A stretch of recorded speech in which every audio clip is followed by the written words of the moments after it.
So I'd like to thank the organizers for inviting me to talk to you today about how a female reproductive tract develops. And my background really is in genetics and development, and I hope to really tell you a little bit about a couple stories and what we know about female reproductive tract development. So MRKH is really a constellation of different phenotypes that make up a syndrome called MRKH, or Mayer-Rokitansky-Kuster-Hauser syndrome. And primarily, to be considered having MRKH, you have to have some sort of phenotypes that affect the Müllerian ducts, or the Müllerian-derived tissues of the female reproductive tract. These include the uterus, cervix, upper vaginal canal, and the fallopian tubes. However, the non-Müllerian tissues are largely unaffected. In addition, in the constellation of phenotypes that encompass MRKH, other affected tissues include the kidney, brain, spine, heart, and even the ears. For example, I have very severe tinnitus, and so my ears started ringing when I was 8 years old. So these are all part of the constellation of phenotypes, or constellation of symptoms that make up MRKH. What we're going to focus on today primarily is how do the Müllerian tissues develop. In order to understand development, we have to understand a little bit about genes, because development requires fine-tuned expression of specific genes. And it's important that genes are turned on and turned off in specific places in tissues at specific times. And so if a gene is turned on for too long, that can lead to a phenotype. And if a gene is not turned on in the right place at the right time, that can also lead to a phenotype. So we need to understand how these genes are turned on and turned off in order to understand development.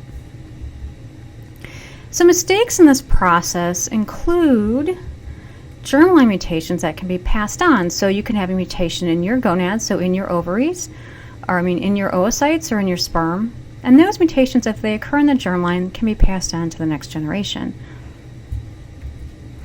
Can also include sporadic mutations. They're also called somatic mutations. And if you think about it a little bit like cancer, so sporadic mutations are really what is leading to cancer. So let's say you have a UV light that it causes a mutation specifically in some of your skin cells.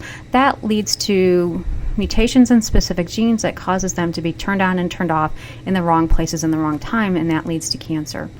So if you think about the female reproductive tract, if there's a mutation that happens only in the cell types that are going to give rise to the female reproductive tract, you can also have a mutation that leads to really aberrant development of that, or underdevelopment of the female reproductive tract. But that mutation is not in your germline, so it's not going to be passed on to the next generation.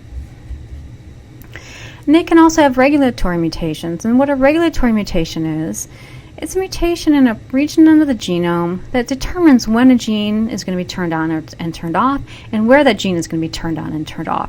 So there are mutations in those components that can also cause misregulation of genes during development and lead to an MRKH-like phenotype. And these regulatory mutations, some of them are passed on and some of them are not. And so you can see just from looking at basic genetics and development is that we really need to understand how genes are turned on and turned off, where they're turned on and turned off, and when they're turned on and turned off during development to understand the etiology or how MRKH happens. And some of these might be germline, and some of these might be sporadic. So what happens right now is we really don't understand the interplay between genetics and development in MRKH. And I'm going to focus the rest of this talk on development and the genes that are important for development of the Müllerian tissues. So the female reproductive tract is actually quite complex. So this is in humans. So at around 4 weeks of age, the primordial germ cells migrate to the genital ridge. As they migrate, they start becoming if they're XX and XY, they start becoming the primordial gonadal tissue.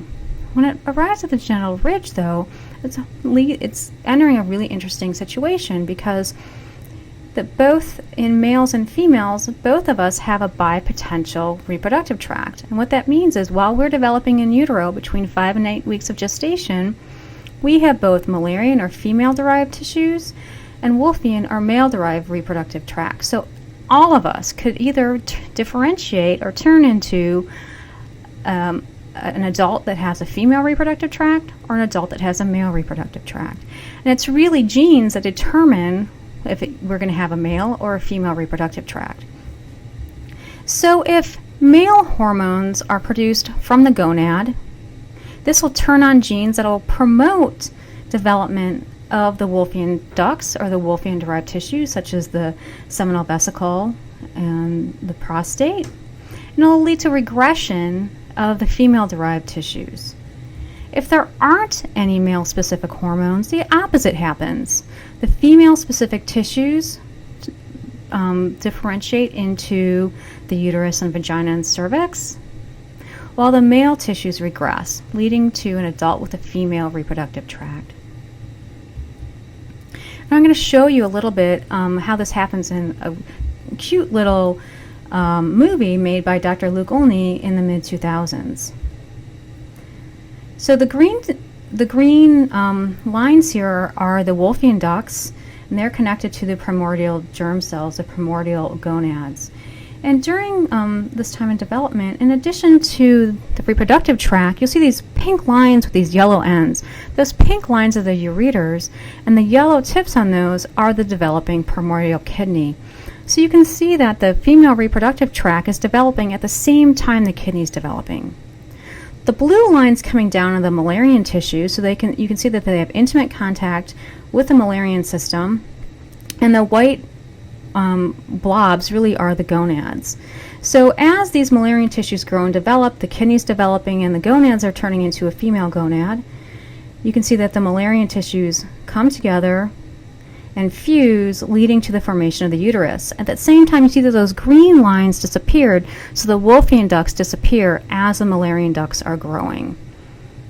So it's quite critical then, at the same time what's happening is you have development of the Müllerian tissues of the female reproductive tract, you have regression of the male tissues of the Wolffian system, and you have development of the kidneys.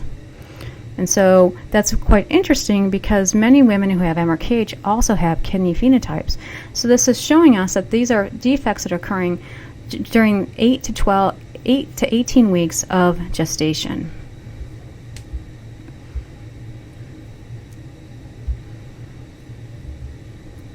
And this is shown here just in a cartoon form.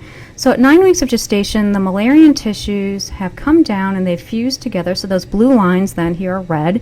They've come and they've fused into a primordial uterus, or called the uterine septum. You can see these tissues here in the middle are starting to regress. The Müllerian tissues come down and bind to the urogenital sinus. This binding then leads to tension that causes the urogenital sinus to grow up, to expand, leading to the formation of the lower portion of the vagina. So the Müllerian-derived tissues here are shown in red, the uterus, the cervix, and the upper portion of the vagina, and the urogenital sinus-derived tissues are the lower portion of the vagina and the hymen. And it's typically this tissue that's underdeveloped in women with MRKH. It's typically this tissue that's underdeveloped in women with MRKH, and although these women have this portion of the tissue, it's probably more along this stage or this stage. There's a dimple there, but it never elongated because the Müllerian ducts never fused with the urogenital sinus. And this is just a pretty picture showing what a typical female reproductive tract looks like with the ovary, uterus, cervix, and vagina. Women with MRKH have a very different looking female reproductive tract. So this is a drawing done in the mid-2000s and reproduced in 2010 in Reichman and Laufer. And what you can see here, this is a primordial Müllerian-derived tissue. So this is an early uterine type of tissue. This is the fallopian tube, and the ovary, which should be here, is missing. This is the lower vaginal canal, that's where that would form, or this is the urogenital sinus. So you can see that some women have actually a rudimentary uterus. These are typically called uterine horns, and some of them, these uterine horns are cavitated such that you can actually have internal periods, and these can be quite painful. So that was one picture of one type of MRKH, but each of us has MRKH slightly differently. So because each of us has MRKH in a different way, in a different phenotype, a different collection of symptoms, it makes it a little bit more difficult to understand how MRKH happens, because that sort of hints that there are multiple ways that MRKH happens and multiple genes that are involved during embryonic development. So how can we better understand how MRKH happens? By looking at embryonic development of the Müllerian tissues. So I think it'd be pretty safe to say that if the doctor had come to my mom and said, hey, we know your daughter's going to have MRKH, let's take some of her Müllerian tissues out during embryonic development and study them, I think she's going to say no. And so in order to get around that, we can do one of two things. You can study those Müllerian tissues in the adult. So we can look at maybe my primordial uterine horns and see what's happening in those uterine horns. That's one way to do that. And what that gives us is the best guess of what's happening in me, but it doesn't tell you what was happening as those embryonic tissues were forming. It only tells you what's going on after those tissues have already been formed. The second way to do it is to use an animal model. And most research scientists and most geneticists actually out there today and developmental biologists use the mouse. They use the mouse because it has a really good genome, and we can basically manipulate that mouse genome to do whatever we want. We can completely remove a gene from the genome. We can cut it right out. We can cut out a gene in specific tissues, so we can study what happens when you knock out a gene that's important for Müllerian development only in the Müllerian tissues.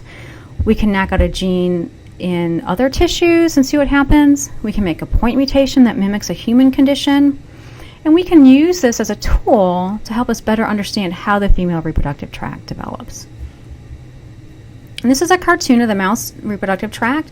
You see it looks a lot like the primordial human reproductive tract, right? It's a bipotential gonad. You have both the Wolffian duct shown in blue and the Müllerian duct shown in red. In the absence of male hormones, in the presence of male hormones, you get a male outward phenotype with a vas deferens, a seminal vesicle, just like you see in humans. In the absence of male hormones, you get a female reproductive tract, the vagina, cervix, and uterus. It just looks a little bit different than the human counterparts. However, the genes that are involved are really the same genes that we think are involved in human reproductive tract development. So that means that even though the system's a little bit different, we can use a mouse as a proxy to understand how Müllerian development occurs. And this is really done quite elegantly in a series of experiments out of Richard Behringer's lab. Richard Behringer studied mouse uterine development for a very long time, and he sort of came about it in a really interesting way by one of his graduate students, Akio Kobayashi, who's now a professor at Harvard.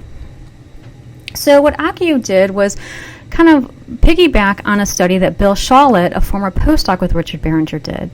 And Bill knocked out a gene called LHX1. And when he knocked out that LHX1 gene in the entire mouse, there's no LHX1 made in that mouse, he found that the majority of animals failed to live to term, so they died during embryonic development. However, he had 4 mice that escaped to birth. Those 4 mice had a very severe phenotype. They had limb defects, so their arms and their legs were not right. And they also really lacked a head, so that tells us that LHX1 is important for limb formation and for head formation. And Akio was a graduate student at the time, and what he did was he looked to see if there's any other phenotypes in these 4 animals that escaped. And this is quite interesting because what he found really changed the course of how Müllerian development has been studied. And if you look here at a wild-type animal, so this would be a wild-type litter made at birth, you can see that there's a really good evidence of a normal reproductive tract. This is the ovary, the uterus, and the vagina, and this is the external genitalia. And this is just a close-up of the ovary, the oviduct, and the uterus. And the oviduct really is a way that the eggs transfer from the ovary to the uterus, and it's kind of similar to what we call the fallopian tubes. However, in animals that didn't have any LHX1 at all, you see a very profound phenotype. The ovaries are present, and the external genitalia are there, and they're quite normal looking. There's absolutely no Müllerian-derived tissue. All of that is completely missing. So this could be a model of MRKH, but it's a very severe model. Most women with MRKH have some Müllerian-derived tissue. In addition, the males also have the same phenotype.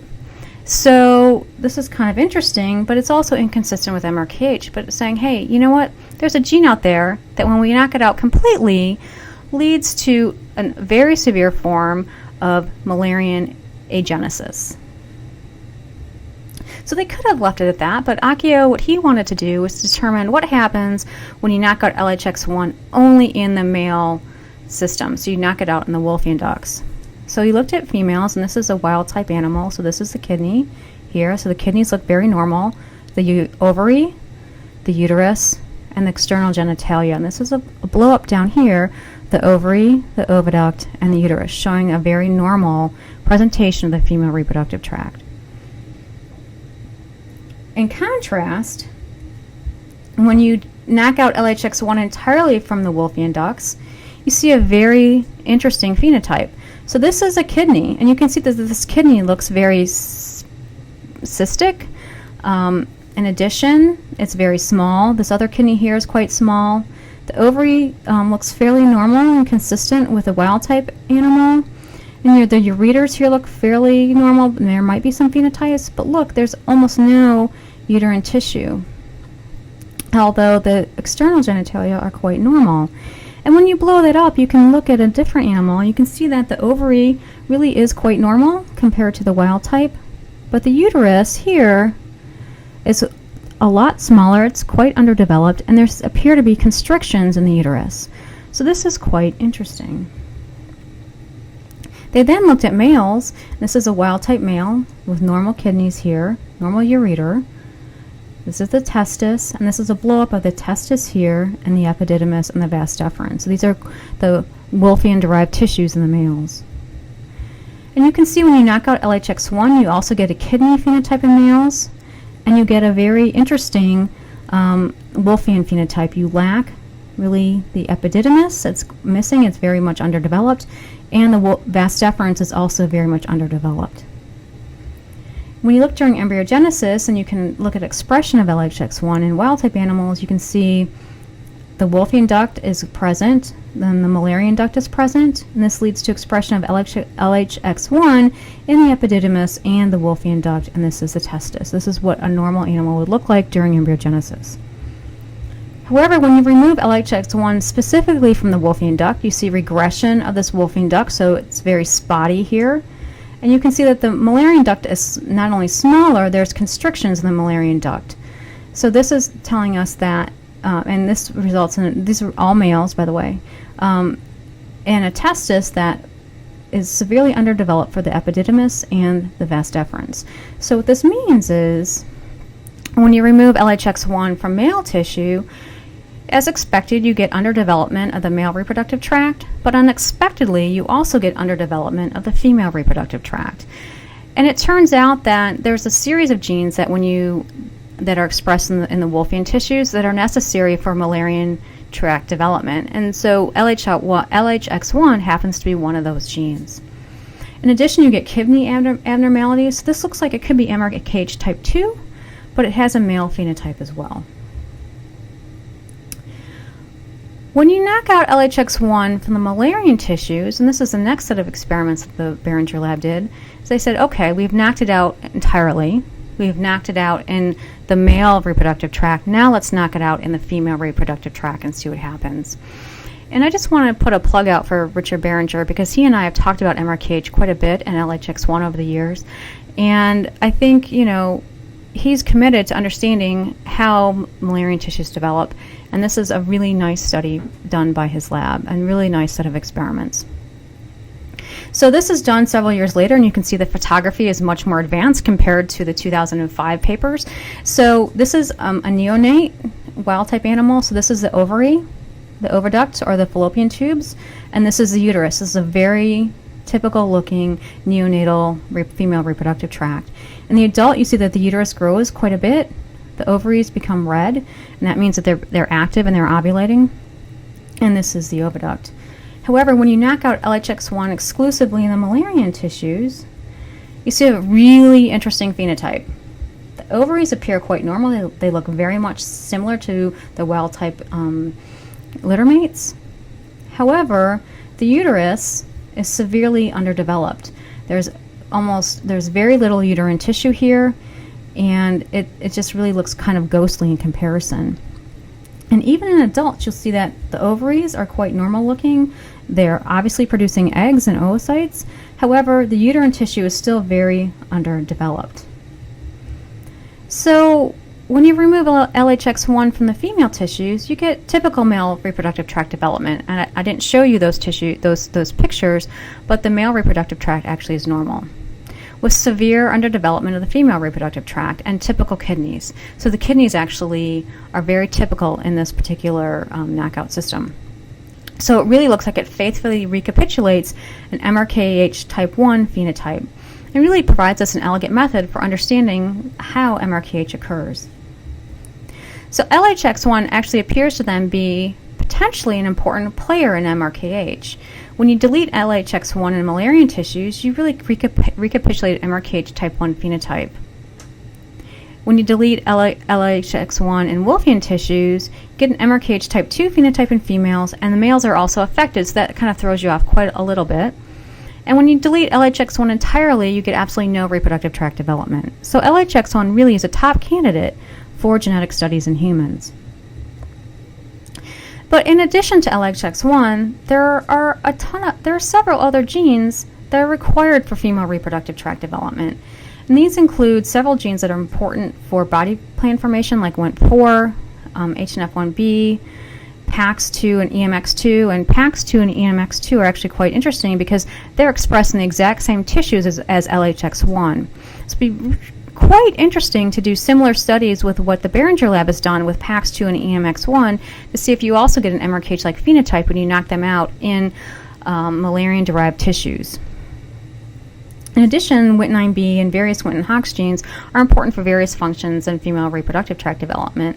So what you can see here, there are a ton of candidates that really could potentially be involved in development of the female reproductive tract, and that can be studied further in mice to determine whether or not you disrupt these genes in mice, do you have an MRKH-like phenotype. So these studies really tell us that there could be many genes involved in MRKH. We could have germline mutations that predispose one to MRKH plus sporadic secondary hits. So let's say you have a germline mutation in LHX1 on one of your alleles, because you have two alleles, one from your mom and one from your dad, then you could have a secondary hit in LHX1 only in your Müllerian tissues, and that could give rise to MRKH. You could also have a predisposing mutation plus in a gene that affects female reproductive tract development, maybe EMX2 or some of these other genes that I just showed you. In addition, you could have upstream genes that turn these genes on and turn these genes off. So if LHX1 isn't turned on and turned off at the right place in time, could that also lead to an MRKH-like phenotype? We don't know the answer to that. It'd be really interesting if the Behringer lab were to do a study looking at that.